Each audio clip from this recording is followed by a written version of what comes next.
Hi, BMCC students. This is Jackie.ray, your BMCC librarian, and we are covering yet another database in this tutorial. Hopefully you've seen the ones on opposing viewpoints and Seek Your Researcher. Those are great, what I call gateway databases or topical databases. They can help you with some foundational research to help you navigate into a subject and dig in a little deeper. This database that we're going to look at is called Academic Search Complete. Academic Search Complete is a really robust database. It covers topics from every field imaginable. I sometimes call it the Walmart or Fred Meyer databases. If you need a subject, you're going to find it in there, and you're going to find good research. It's a database that's used at pretty much every college in the country. So if you leave BMCC and go to OSU, UO, Montana State, or Harvard, you're going to see this database. As with all of our databases, you will need to have a library card to access them off campus. There's a quick little video that shows you how to get that. Your library card is your gateway in to these resources. And assuming you have all that, we're good to go. And we're going to start. I always suggest people start at the Blue Mountain Community College homepage, bluecc.edu, and then click on the library link right up here to the right. We'll then be on our lovely library homepage. Scroll down a little bit, and we're going to go back to our library databases link. We're here on our page, multiple resources across many disciplines. We have different formats, ebooks, streaming media, but we're going to stick to our top library databases for now. So we've covered opposing viewpoints in earlier tutorial and Seek Your Researcher. This is where we're going to go right now, Academic Search Complete. If you ever go to another school or even here, they might call it EBSCO, but this EBSCO covers a huge range of databases, everything from very comprehensive. This is a very specific one, Academic Search Complete. And as we wait for it to connect, here we are. Academic Search Complete. Let me scroll up over here. You can see there's several search boxes, really kind of setting you up to do an and type of search. You don't have to use any of these, but if you do have something in mind, they also have a great thing called OR.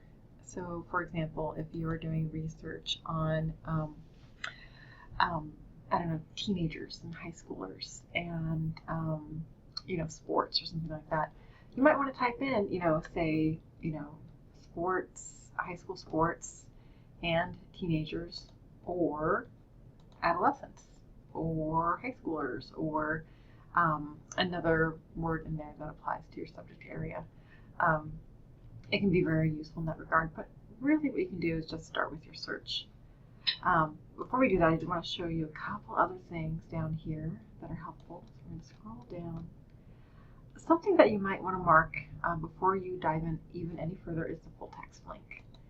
If you click on that, that's going to ensure that every article that you receive in your search results will be available in either HTML or PDF format, so you don't have to find citations that you don't have immediate access to. Unchecking that box gives you more results, but you might not have immediate access.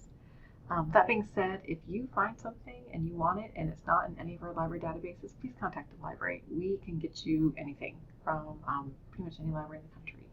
If it happens to be only existing at Stanford, we can order it and get you a copy of it and have it emailed. The other thing you might want to note, depending on your subject, is this great publication date area. Publication date allows you to limit the scope of your search. So if you're working on something health sciences, technology, maybe even business, you really might want to scope down to the last 5 years, and you can do that just by doing that.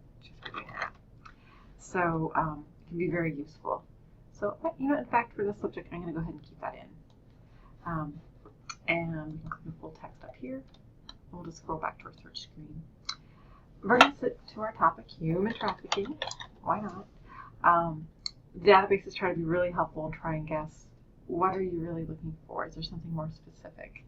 And so you might be looking really specifically at human trafficking in the United States. Is of the greatest interest to you? So you can click immediately on that. If you're really looking more at prevention, certainly you can do that. Causes. You might probably want to do a combination of those. I'm just going to click on human trafficking. I like starting broad. I like seeing what I have available to me, and then I can narrow down my search. So we are in our search results here. These are all your article titles. I'm going to just show you a couple more things in the meantime. In this case, we did click on full text. If we wanted to limit immediately to scholarly peer-reviewed journals, we can. As I said earlier, academic, scholarly, peer-reviewed, refereed all tend to be similar, and your instructor probably is asking for those at this point. You can certainly do that. The benefits to not doing that, especially when you're just starting your search, is that you might want something that is frankly a little bit easier to read, to give you some background information, to get you thinking about the subject. And so that will bring you up things like magazines, like Time magazine is not scholarly, but it might have some helpful information to help you think about the topic. You can see right here we've already limited our date to 2010, 2016. If we wanted to narrow this even further, we could. It might be, a really big issue. Say you wanted to look at the idea of the history of terrorism. What's a big date you might want to be interested in? Of course, September 11th, 2001, perhaps, or maybe some of these other terrorist benchmarks in history. So in that case, you would probably scope your search between before 2001 or after 2001. It can be very helpful in that regard. I'm going to scroll down a little bit more just to show you a couple more features of what this database can do, and then we'll dive into some of these articles. The other thing I'd like to suggest is that there's different thesaurus terms and subjects as well. The thesaurus terms give you more in-depth, focused results. So if you know immediately that you want to look at laws and legislation, you can click that. That'll take you down to just 71 articles on this issue. If you're really interested more on prevention, click there. That'll take you down to 37 articles that specifically address the issue of human trafficking and prevention. You can also look at more, and they're just by total. So if you're really actually more interested in, immigration issues attached to it, if you're looking at something that they didn't mention, slavery law and legislation, we don't use that word very easily anymore. That can help you look at that. If you want to look specifically at children, there you go. You would just click there. I'm not going to click on any of those, just because I want to keep that open for you. Subject's a little bit different. Subject allows you to kind of add some attribute to the main subject of human trafficking. So it's a little bit different. If you did want to limit to the United States, there'd be 25 that specifically address that. If you want to look at services for social aspects, you could certainly do that. Those can be incredibly helpful as well. But at this point, with our limits at this point, we only have 423. I actually don't think that's that many. I mean, of course, think about if we had typed in this in Google, there'd be a ton. So aside from the ways that I already mentioned, you can also go back and add some and. So say you're really interested in human trafficking and children, you can go back and add that up there as part of your search term. In fact, I'm going to show, before we do anything else, I'm going to show you a little trick. So if you want to do and children, I would actually do child, and I would do a star, because that allows you to look for both the word child and children at the same time. That's something you can certainly do. Again, I won't narrow it down at this point. I'll let you guys play with that. So going into our search results here, this is the title of the article right here in blue, just to help you dissect this a little bit. It's from 2015. It is long. This is a 51-page document. I want to say don't necessarily let that intimidate you, because what you might find useful is just part of it. You might say, actually this first, 5 pages of this is perfect. This gives me a lot of information. The introduction and the conclusion will give you a great idea into if this is something that's really important to you. Here's a little bit more about the author. This is from UCLA Law Review. And what I would always suggest is reading this abstract or the summary. This is going to give you an idea as you browse through this really quickly on, is this something you even want to look into further? This, you can see really quickly, is specifically about certain kind of trafficking, prostitution, and sex trafficking.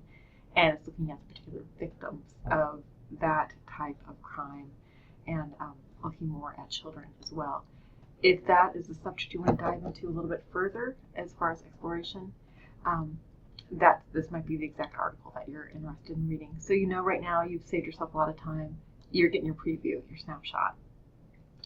To get to the full article, that's always going to be over here on the left. You're going to either see PDF full text or you're going to see a link to the HTML. Over here on the right side of the screen, you see different options of what you can do with this item. If you want to print it out, you certainly can. If you want to email it to yourself, again, it does not have to be your Blue CC email. You can do that. I'll show you what the email looks like really quick. It is a little funky.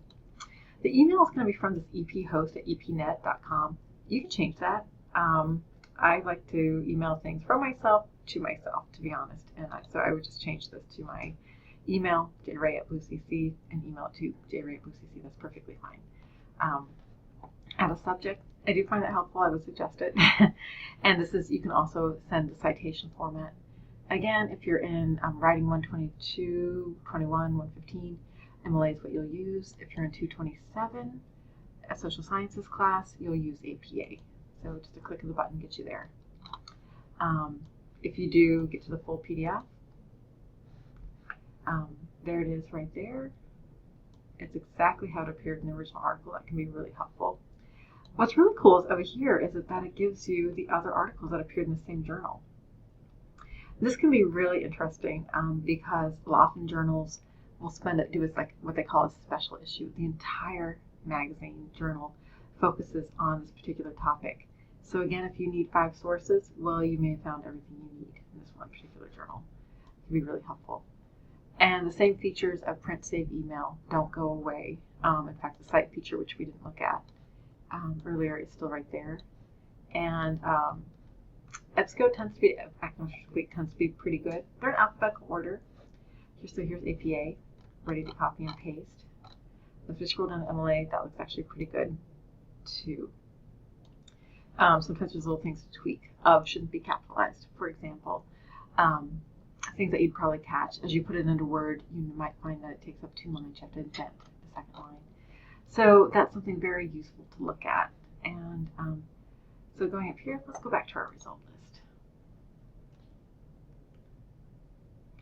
And there we go. And so human trafficking, let's go ahead and say we wanted to focus on children. Just to show you really quickly. So our limiter should stay in place. We're actually down to 79. That same top article comes up. All of our other reviews, limits have stayed in place. I always like to check that just to make sure. And again, we're down to 79 articles. Again, I think pretty easy to take a look at as far as number of resources. Again, one thing I would say is if you browse through the lectures prevention, which gives you 8, if you browse through, I will give you this piece of advice. If you browse through the first, like, say, 20 articles and you're not finding anything that really matches what you need, change up your search. There's something that you could probably do a little bit differently to get something else. Call me, ask your instructor, ask somebody to help you say, wait, how can I change my search to get something a little bit done differently here? So, like, say, this is kind of what you're looking for. I mean, one trick right away is, child trafficking, law and legislation. That's going to take you to all the articles specifically on that topic. And now we're actually only down to 19. And really focused, really specific to that area, and should be able to get you into what you need. So that is academic search complete in a nutshell. Again, please contact me, contact your instructor if you need help with any of these databases. Thanks. Bye.